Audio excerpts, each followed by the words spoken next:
Olá pessoal, tudo bom? Seja bem-vindo a mais um vídeo. Para quem não me conhece, meu nome é James Vago. Bom, gente, eu vou abrir um espaço aqui no meu canal onde eu vou contar um pouco da minha experiência, né, nesses últimos 36 anos com tecnologia. Eu vou contar algumas histórias curiosas, outras engraçadas, enfim, mostrar para vocês o que era o mundo da tecnologia, né, de 80 para cá, né, foi quando eu comecei a atuar, foi mais ou menos em 84, 85, quando eu comecei a trabalhar com computadores. Eu vou deixar esse cenário aqui para vocês verem um pouco de como que era o passado, tá ok?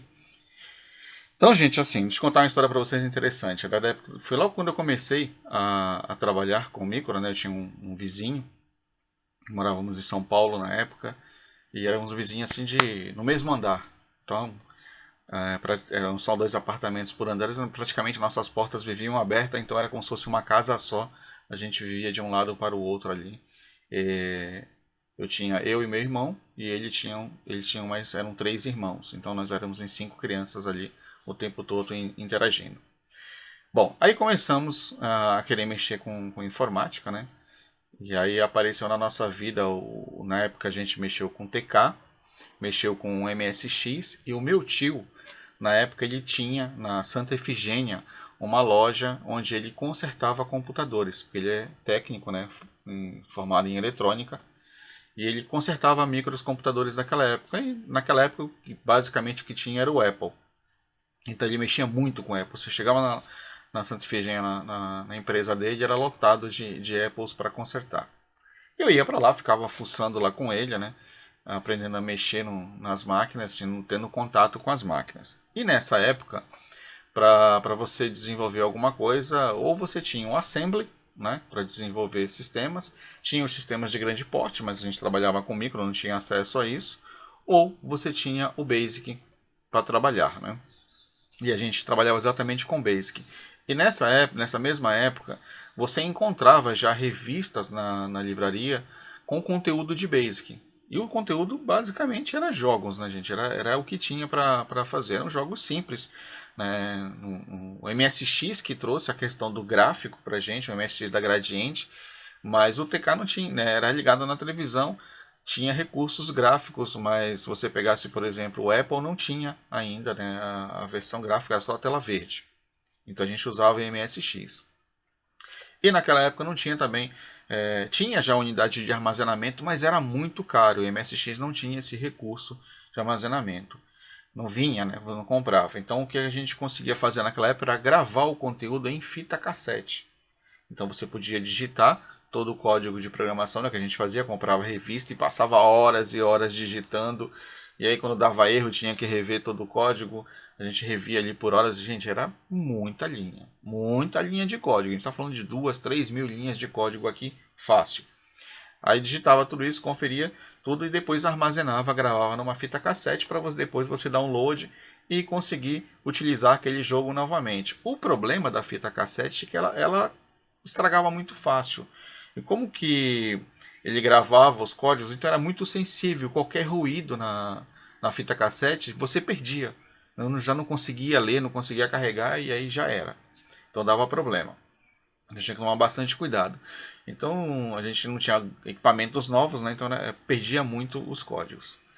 E aí nessa mesma época, a faculdade USP de São Paulo, ela teve a ideia de transmitir códigos de programação via rádio, né, na frequência de AM. Então ela tinha um horário, né, ela anunciava, tal, a gente tinha uma programação e naquele determinado dia, naquele horário, eles transmitiam via rádio. Então você podia sintonizar na rádio e a gente gravava isso na fita cassete. Gravava se tudo desse certo, se não tivesse interferência, né?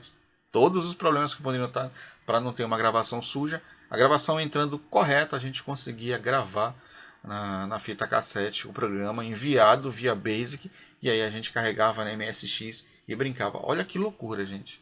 Imaginem vocês aqui, hoje a gente, na década de 80, transmitindo um programa via rádio AM. Era uma loucura, era muito bacana.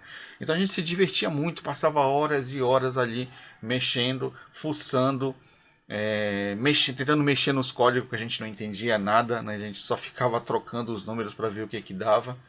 E assim foi o nosso início aí de contato com a programação. Mas foi engraçado, foi bacana e a gente se divertia muito e foi muito importante para o nosso crescimento. Então essa é a história que eu queria contar para vocês sobre a USP, né, que transmitia Basic via rádio AM. Era muito legal. E eu vou contar muitas outras histórias aí que a gente tem aqui. Então só para dar uma passada nesse painel aqui para vocês entenderem. Então a gente tem ali a foto de um TK-80, tem o MSX ali, tem o Micro XT, quando foi lançado os micros computadores, né, tinha um XT, dava boot pelo drive, só utilizava disquete para usar o computador. Aí vieram os ATs, que aí já vinham, todos vinham com HD, já tinha um sistema operacional, o DOS mais avançado, tinha muito mais recurso. Aí na sequência veio o C, veio o Assembly, aí a gente teve o Clipper, aí apareceu o DBase 1, DBase 2, aí teve, que mais nessa mesma época? Teve o COBOL, também apareceu nessa mesma época. Aí veio a evolução do 386, do 486.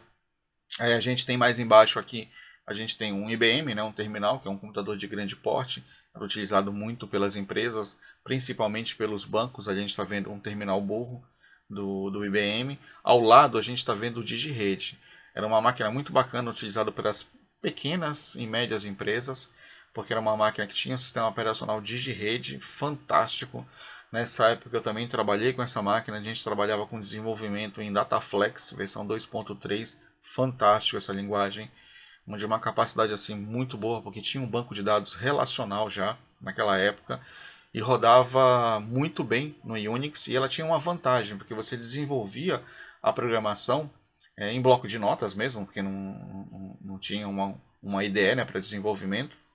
Você desenvolvia e esse mesmo programa você podia rodar tanto no Unix como no DOS sem trocar uma linha de código. Então era uma revolução na época, né? Porque você atendia o DigiRede, que era um sistema para rede mesmo, para você ter redes computadores, porque na época ou você usava o Unix para usar rede, ou você tinha que usar as redes que tinham na época para o DOS, que era a Lantastic, que era muito utilizada, mas dava muito problema na parte de gerenciamento da rede mesmo. Né? Fazer a distribuição de dados era muito ruim. Então as pessoas não usavam muito. Então quem queria ter uma rede confiável, funcional, colocava um DigiRede e espalhava terminal burro nas empresas. Era chique demais. Aí a gente está vendo aqui a BBS, né, que foi o início da internet, eu usei bastante.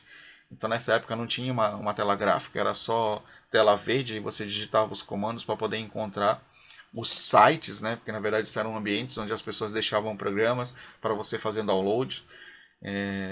E era muito bacana, era a troca de informação mesmo. E aí veio a internet como a gente já meio que conhece hoje, apareceu o HTML. Aí eu estou dando um exemplo do site da UOL, né, que era um dos grandes hospedeiros da época, né, os provedores. A gente tinha a UOL, tinha a Mandic logo do início, porque a gente conectava através da Mandic para poder acessar a internet, a UOL também, muito bacana. E aí eu estou mostrando o modem da Elebra, né, que era o que o pessoal usava na época. Antigamente, primeiro vieram os modems externos para você fazer as conexões, e depois que vieram as placas de modem, que vieram o modem interno no computador. E embaixo a gente está vendo uma tela do DBase, né, que era um banco de dados que foi criado pela Microsoft, a gente utilizava no DOS, era muito bom para a época, resolvia demais, e era bem interessante os recursos que ele tinha. Né, e aí a gente usava esse banco junto com a linguagem de programação Clipper, que aí era show de bola e a gente conseguia fazer muitos sistemas. E eu acredito que até hoje tem sistema rodando em Clipper por aí em muitas empresas.